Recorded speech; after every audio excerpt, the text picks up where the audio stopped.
주의 종을 선대하셨나이다 라는 제목으로 말씀을 선포하도록 하겠습니다. 다윗은 하나님께서 자신을 선대하셨다고 지금 아뢰어 기도드리고 있습니다. 그런데 감사하게도 우리도 동일한 고백을 할 수 있습니다. 그 근거를 이 65절 말씀에서 살펴보면요, 다윗은 기도하기를 주의 말씀대로 주의 종을 선대하셨나이다 라고 고백하고 있어요. 그런데 하나님께서는 여러분 아시다시피 우리에게도 동일한 말씀을 주셨고요, 동일하게 말씀하시고요, 우리도 주의 종으로 삼아 주셨어요. 그래서 다윗과 같은 고백을 우리도 할 수 있는 거예요. 하나님께서 언제나 우리를 분에 넘치도록 선대해 주셨다. 네, 그 사실이 사실입니다. 우리에게 적용돼요.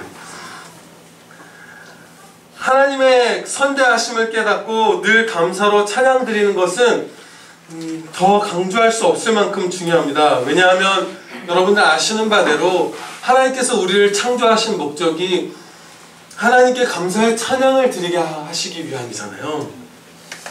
성경 곳곳에서 주시는 그 가르침 가운데 오늘은 먼저 히브리서 13장 15절 16절 말씀을 제가 봉독해 드리겠습니다.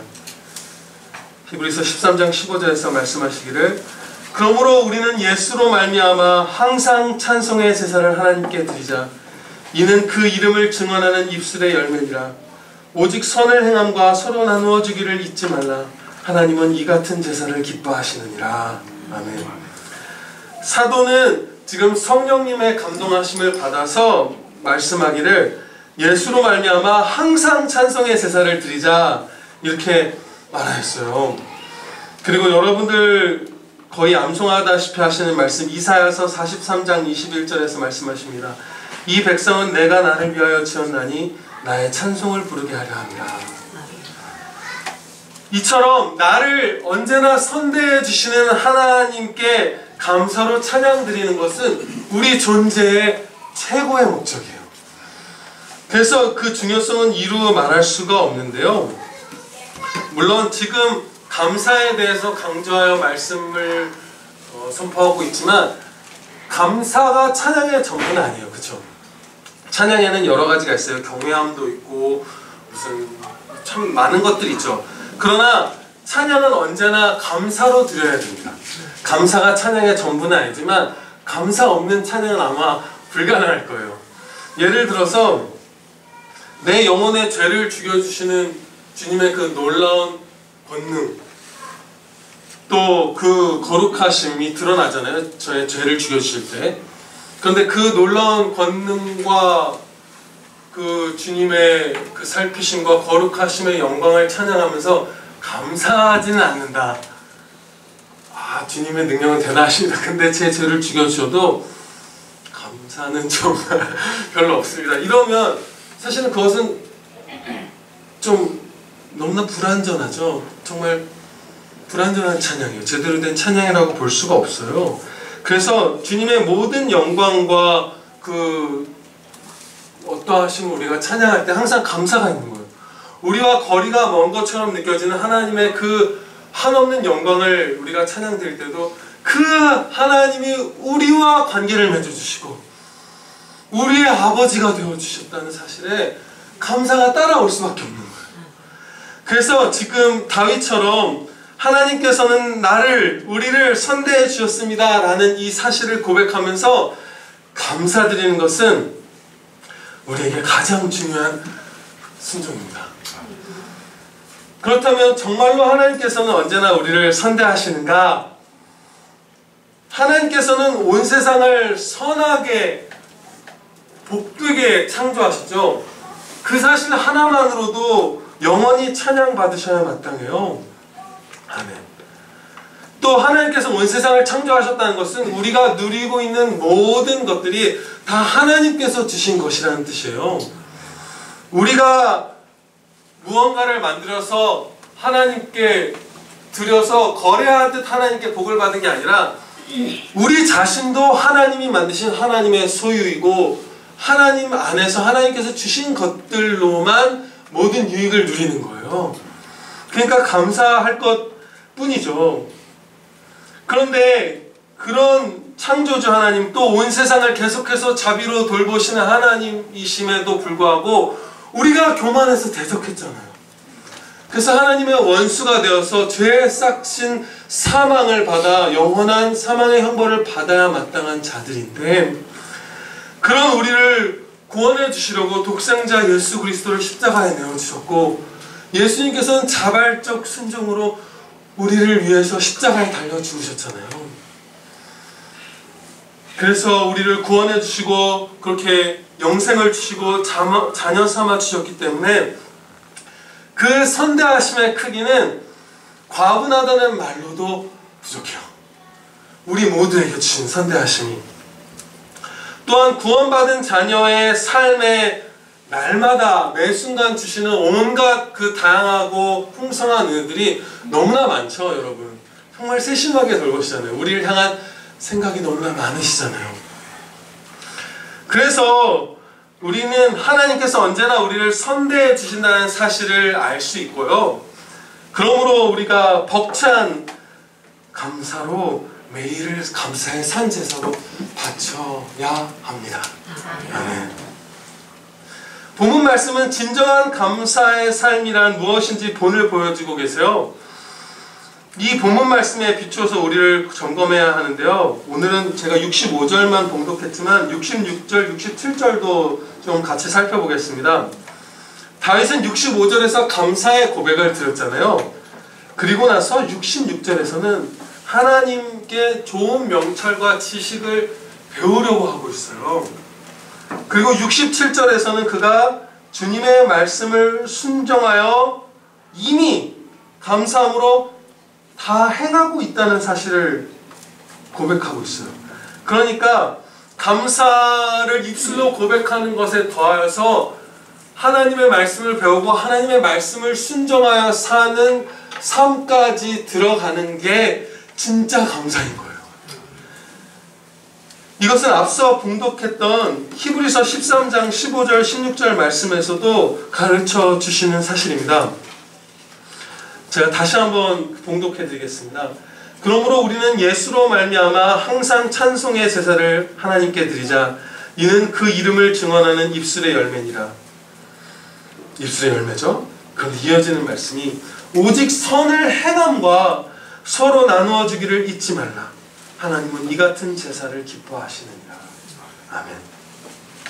하나님이 기뻐하시는 찬송의 제사는 입술로 감사하다고 말하는 것 플러스 삶으로 하나님의 말씀대로 선하게 사는 것이 사랑의 삶이 포함되어 있는 거예요.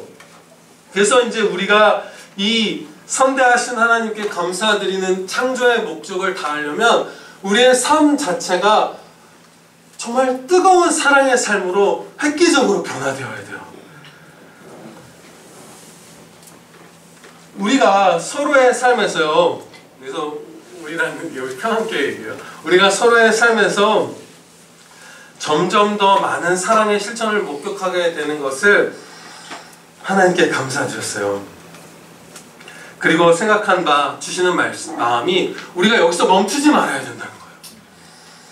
아 좋다, 이 정도면 따뜻하고 우리 교회 오면 행복하지, 우리 그 형제자매들 너무 좋아서 나에게 큰 정말 보물이지. 거기서 멈추면 안 돼요. 여기서 멈추지 말고 더욱더 우리의 삶 전체를 감사의 제사로 우리가 바쳐야만 합니다.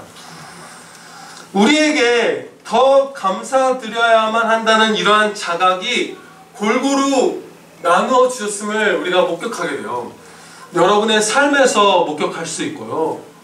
그리고 오늘 오전에도 유한석 집사님 기도에서도 그 감사의 회복을 해야 된다는 그 회개와 돌이킴의 간구가 있었죠. 그리고 목사님의 설교 말씀도 우리가 감사를 회복하고자 하는 그런 메시지였잖아요.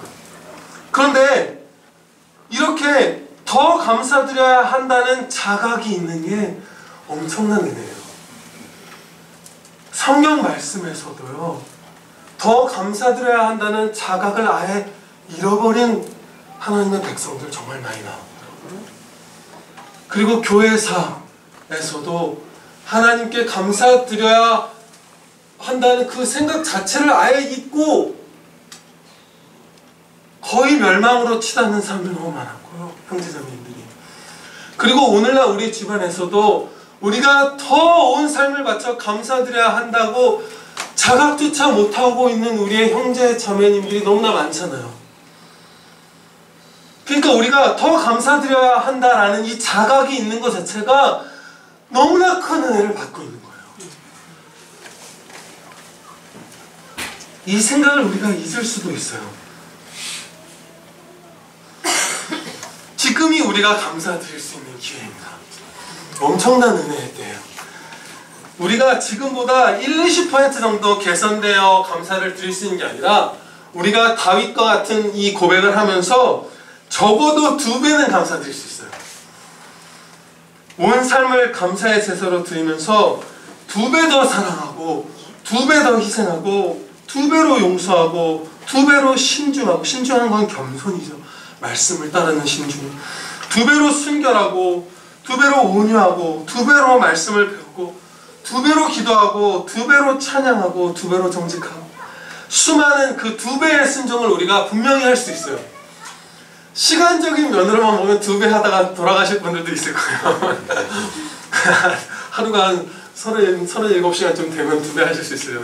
그런데 그 순종의 깊이나 그 사랑의 그 뜨거움으로 살펴본다면 충분히 우리는 2배 발전할 수 있습니다. 네. 이 사실은요, 정말 너무나 가슴 벅찬 일이에요. 순종의 자각, 감사의 자각을 주시고 그것을 할 기회를 주신다는 건 너무나 가슴 벅찬 일이에요. 왜냐하면 하나님께서는 감사로 찬양드리는 자녀와 더욱 밀접하게 교제를 나눠주시며 그 사람을 더욱 복되게 해주시거든요. 더 큰 기쁨과 더 큰 은혜를 더 감사드리는 자녀에게 부어주세요.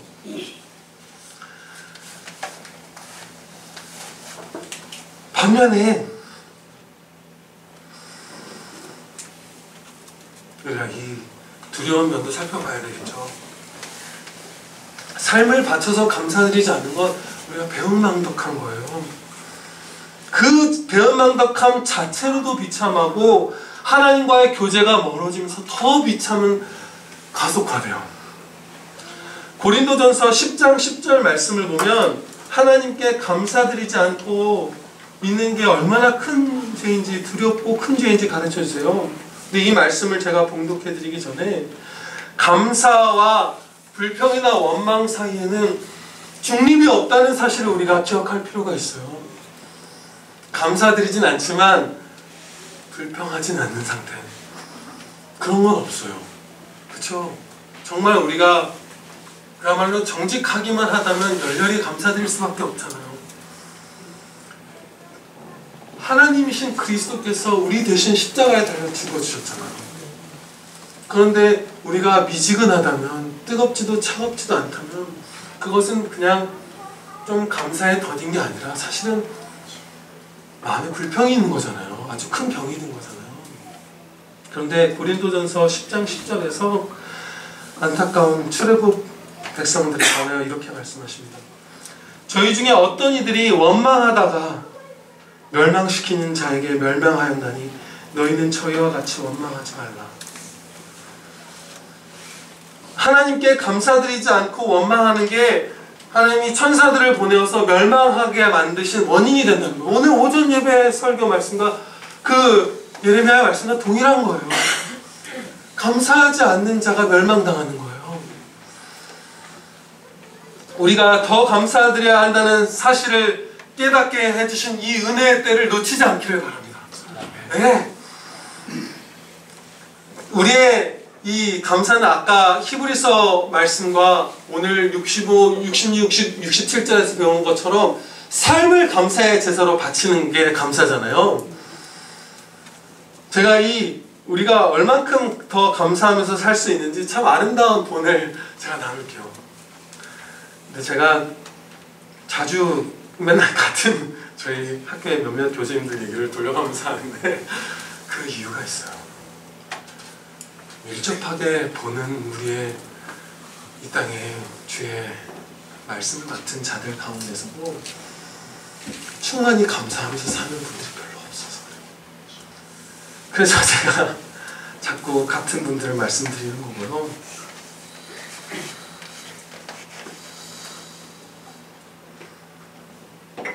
그렇게 제가 이전에 나왔던 그 두 신학교를 나왔잖아요. 학부까지. 그렇게 강의를 감사함으로 준비하시는 신학교 교수님들도 많지 않아요. 제가 저희 학교에 합신의 한 교수님 예를 들게요. 그분이 대학생일 때 집에서 통학을 하신 거예요. 그리고 집이 다행히 식사를 제공할 수 있는, 당연히 우리 모든 집들이 그렇죠. 집에서 잠자리와 밥을 주실 수 있는 환경이었어요. 그럼 집에서 통학을 한 거죠. 그래서 용돈이 다 떨어져도 하루에 최소 한 끼나 두 끼는 먹고 또 잠을 잘 수 있었던 거예요. 집에서. 참 감사한 환경인 거죠. 그래서 그 환경을 활용하면서 감사의 삶을 실천하였는데 돈이 한 푼도 없어도 생활이 가능한 거였잖아요.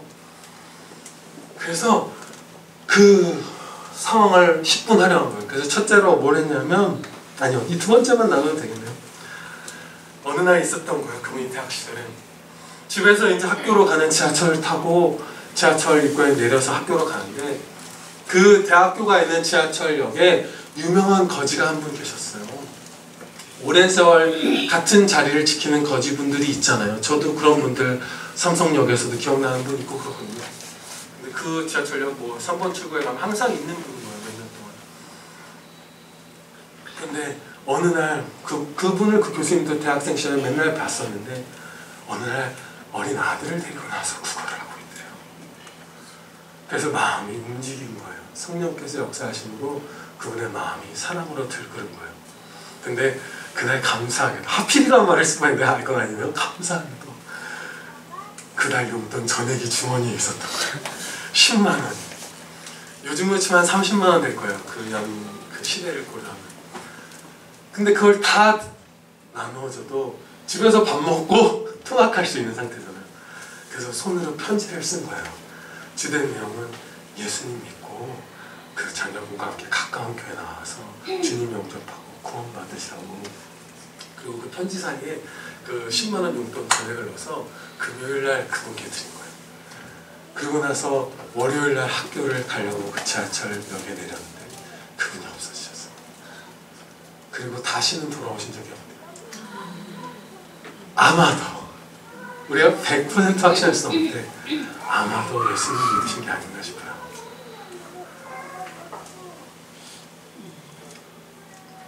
우리가 마음속에 버킷리스트를 만들고, 그 참 버킷리스트라는 영화는 나름 아름다운 영화였는데 사실 그게 사실 사단이 참 많이 활용하는 말이에요. 내가 기회가 생기면, 돈이 생기면, 건강이 생기면, 입시 생활이 끝나면 신분의 변화죠. 신분의 변화가 생기면 나를 위해서 이 땅에 무언가를 꼭 해야만 하리라. 그 리스트를 우리가 세우고 기록하고 기억하고 있는 사람이 되면 감사를 못해요. 감사를 못하면 그것이 얼마나 중요한 실패인지 우리가 알죠. 그 버킷리스트를 사라지게 해야 되는 거예요. 네, 그럼 이렇게 순종할 수 있고요.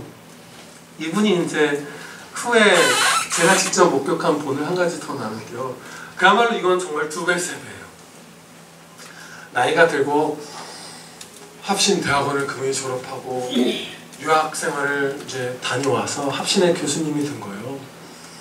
유학을 해서 종교개혁사를 이분이 전공하셨는데 8년간의 유학 생활 동안 이제 미국에 가 계셨는데 우리나라에 나온 종교개혁에 관련된 논문이 1,500편이 있었던 거예요.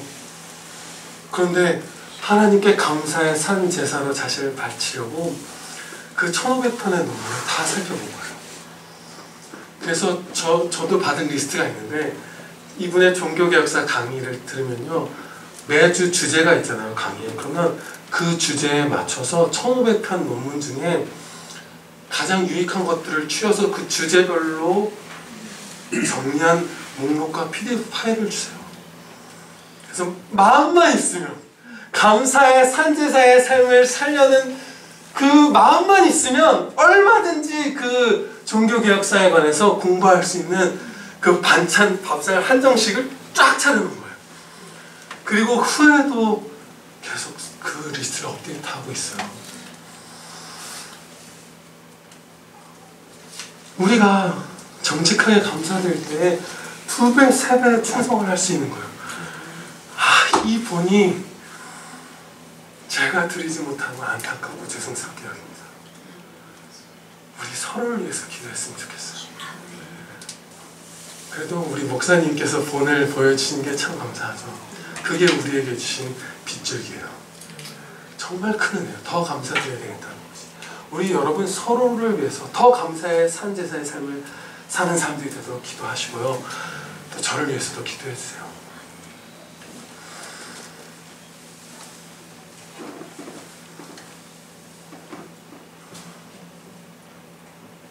또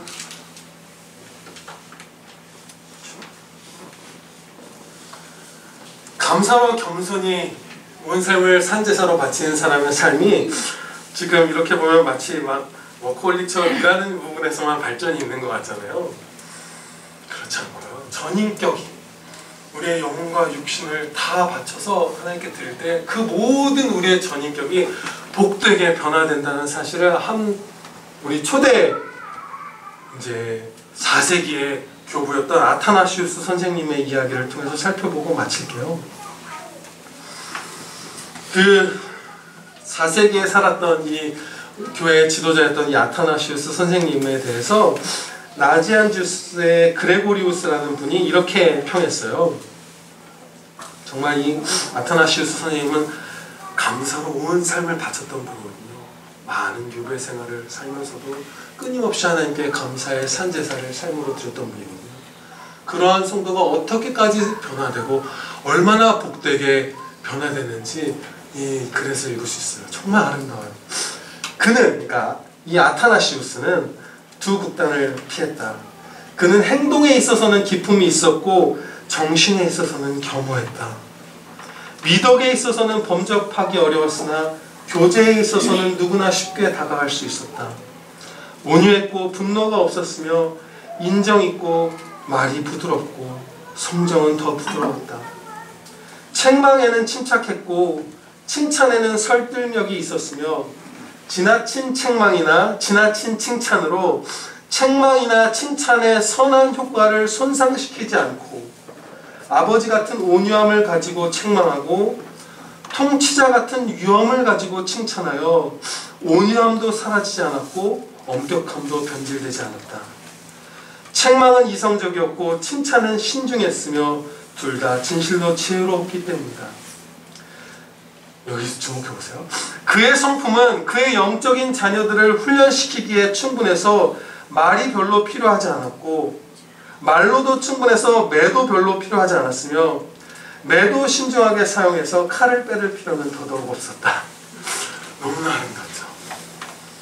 전인격이 그야말로 천사처럼 이 땅에서도 변화된 거예요. 이게 저는 이분의 삶을 그래서 조금 봤잖아요. 감사의 산제사로 내 삶을 바칠 때 이 기쁨과 복된 삶이 주어져요. 기도 드리겠습니다. 거룩하신 하나님 아버지, 하나님은 주의 종인 우리 모두를 선대하셨나이다. 아버지 하나님, 이제 하나님께서 하나님의 말씀을 따라 우리를 선대하시오니 그 변하지 않는 말씀, 그러니 변하지 않는 선대하심이 있을 것이고 우리는 변치 않는 감사를 드려야 마땅함을 고백하옵나이다. 정직한 자는 기뻐하며 즐거이 외치고 찬양은 정직한 자의 마땅히 할 바라 가르쳐 주셨사오니 이제 우리 정직함을 회복하여 입술로 감사드리고 하나님의 말씀을 더 배우고 하나님의 말씀을 온 삶으로 2배, 3배 더 순종하며 감사드리는 자들 되게 하여 주시옵소서. 그것이 얼마나 복된가요, 아버지? 저희가 하나님께 감사드릴 때에 그 사랑스러운 자녀와 하나님께서 더 친밀한 교제를 나누어 주시고 하나님은 생명과 기쁨의 유일한 원천이시오니 하나님과 더 친밀한 교제를 나누는 자녀가 더 복되고 더 기쁠 것을 고백하옵나이다. 믿어 의심치 않게 하여 주시옵소서. 아버지 하나님, 저희가 하나님께 더 감사드리는 자녀가 되기 위하여 이 세상을 거스르게 하여 주시옵소서. 하나님께서 말씀하시기를 말세에 고통하는 때가 이르리니 그때에는 사람이 자기를 사랑하며 감사치 않는다 하셨습니다. 나를 사랑하고 감사치 않는 것이 고통의 때의 특징인데 오늘날 우리 사회에서, 아니 교회 안에서도 우리가 그 사실을 보옵나이다. 인류 역사상 가장 부유한 때를 우리가 살고 있고 그 부유한 때에서도 최상위로 부유한 나라의 국민들임을 고백하옵나이다. 그리고 이 사회에 퍼져 있는 말들, 욜로, 소확행, 나를 위한 선물, 버킷리스트, 이런 수많은 말들이 지지하는 바 나의 기쁨을 위해서 나만을 생각하여 모든 자원을 내게 쏟아라 가르치고 우리는 그것을 따라 많은 경우 살고 있습니다. 그러면 이 부유한 시대에 부유한 나라의 부유한 백성이 자기 자신만을 위해서 살면 그 삶이 행복과 감사로 충만하여야 할 터인데 그 두려운 버킷리스트와 욜로와 같은 말과 함께 같은 사람의 입술에서 헬조선이란 말이 쏟아져 나온 것을 보옵나이다. 그 디모데서의 그 말씀의 성취입니다. 말세에 고통하는 때에는 사람이 자기를 사랑하고 돈을 사랑하는데 그 자기를 사랑하는 가운데에서도 감사가 없다는 것을, 그 가운데 우리가 고통으로 신음한다는 것을 우리가 목격하게 되옵나이다. 우리가 이 비참한 가운데 어찌 머물러 있을 수 있겠사옵나이까? 그리스도의 십자가 사랑을 받은 우리가 어찌 감사를 회복하지 않을 수 있겠나옵나이까? 주님, 온 삶으로 지금보다 2배, 3배 감사하는 온 한국교회와 평안교회 되게 하여 주시옵소서. 아멘. 우리 구주 예수 그리스도의 이름으로 기도드리옵나이다. 아멘.